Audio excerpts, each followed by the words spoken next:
Hey, BMW, take a selfie. Let us see your smile in 3, 2, 1. This is the new BMW i5.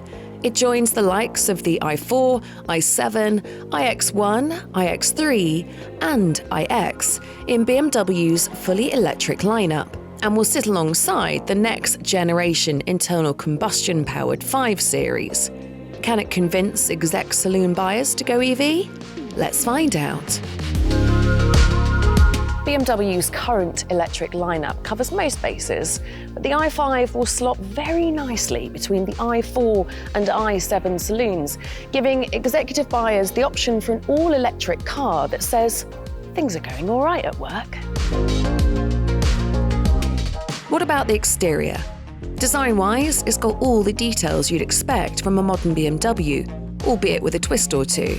It's got a large blanked-off kidney grille up front, digital headlights, the same flush door handles as the i4, and the Hofmeister kink now comes with an embossed 5, in case you forget what you're driving.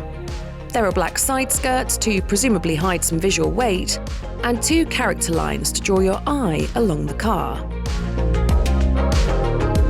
Inside, it's not a huge departure from the 5 Series. It is very nice in here with the usual driver-oriented cockpit design. It's a real blend of the sportiness of the 3 Series and the comfort of the 7 Series. For the first time ever in a BMW, the i5 comes with vegan interior called Veganza, which is pretty much everywhere bar the leather steering wheel. But if that's not your cup of tea, you can opt for full leather.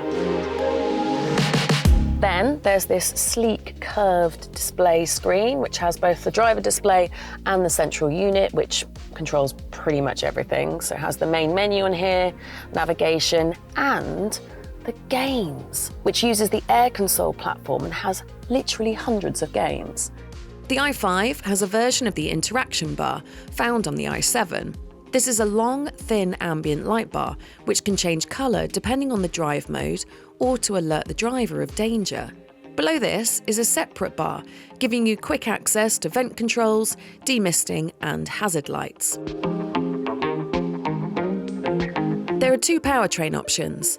The first, the i5 eDrive 40, comes with a single motor driving the rear wheels and kicks out 340 horsepower, allowing it to hit 62 miles an hour from rest in 6.1 seconds and a top speed of 120 miles an hour. There's also a version that's been given a gentle going over by the M division, the i5 M60 xDrive. Thanks to motors mounted on both axles, it's all-wheel drive, and combined they produce 598 horsepower and up to 820 Nm of torque.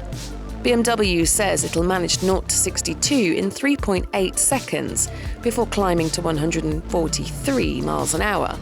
The rear-drive car will, according to the WLTP test cycle, manage up to 362 miles on a charge to the M60's 321. As with all of BMW's other EVs, the soundtrack, while it's moving, has been composed by Hollywood producer Hans Zimmer, who you'll know from Batman movies, The Lion King, and, for those of you of a certain age, the theme tune to daytime quiz show Going for Gold. The i5 isn't a small car, at just over 5 metres long and nearly 2 metres wide. But that means there's more room for people, their things, a large boot space, and perhaps crucially, batteries. It's based on a version of BMW's Klar platform, which is used in the i4, 5 Series, 8 Series, Z4, and more. And as for the rear, again, plenty of space and it is very comfortable. You really get to enjoy the glass panoramic roof, which I think is a really nice feature. You've got touchscreen here for your vents and plenty of charging points. And again, the Veganza interior, and you really can't tell that it's not leather. There's plenty of tech on board that will keep you on the straight and narrow. As always, there's a very good driver assist, but now BMW have taken it to a whole new level with highway assist. Where legal, the car will actually drive itself, even when you take your hands off the steering wheel, as long as you keep your eyes on the road. And for an even cooler party trick, it will actually perform an overtaking maneuver without you having to touch the steering wheel at all. Not only that, but it has the parking assistant, which means that the car will park itself even when you're outside of the car just by using your smartphone. And in some locations, it will pay for parking without you having to do anything at all. And there's a selfie camera. Hey, BMW, take a selfie. Let us see your smile in 3, 2, 1. I have absolutely no idea why that's a thing, but it's fun.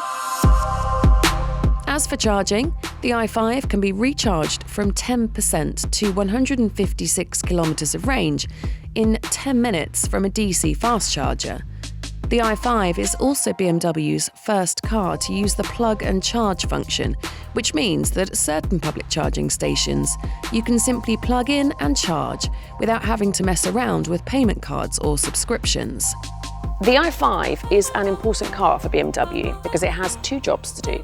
Job number 1, convince current customers to make that switch from ICE to EV, which they're going to have to do as BMW phase their petrol cars out. So the i5 needs to show people that it's not only preferable, but it's also easy. Job 2 will be probably harder. This needs to be the car that diverts eyes away from Tesla, Mercedes and Audi. Tesla is obviously the byword for electric driving at the moment.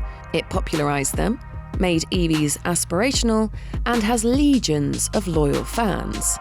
Merck's EQE got to the market first, which puts BMW on a back foot. Audi's A6 e-tron is coming later this year and certainly looks the part, although we don't know what it's packing just yet. Can the i5 manage these jobs? Maybe, especially when it promises so much. It'll be out later this year, and when we've driven it, we'll let you know what it's like.